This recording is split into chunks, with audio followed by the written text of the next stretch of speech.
آینده پرابلم های سلامتی پیدا میشه، بسیار جدی، مخصوصا سرطان معاینه سر و دیگر کسالی ها. اینا یگان کس پنهان کرده نمیتونه.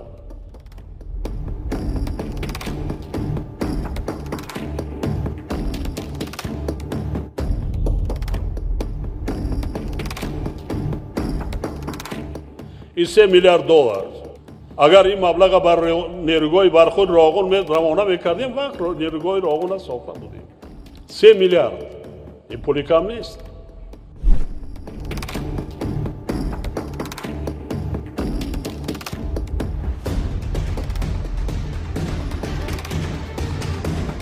اینترنت اخلاقی پست، زنا، دروغ، بی‌حرمتی.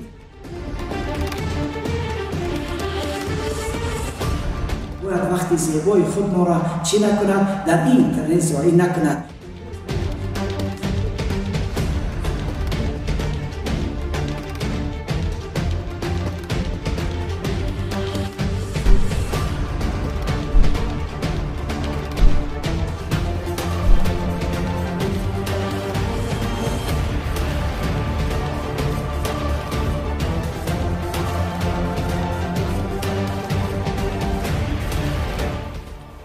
قانونی که درباره حجاب قبول کردنیان قبول ندارم.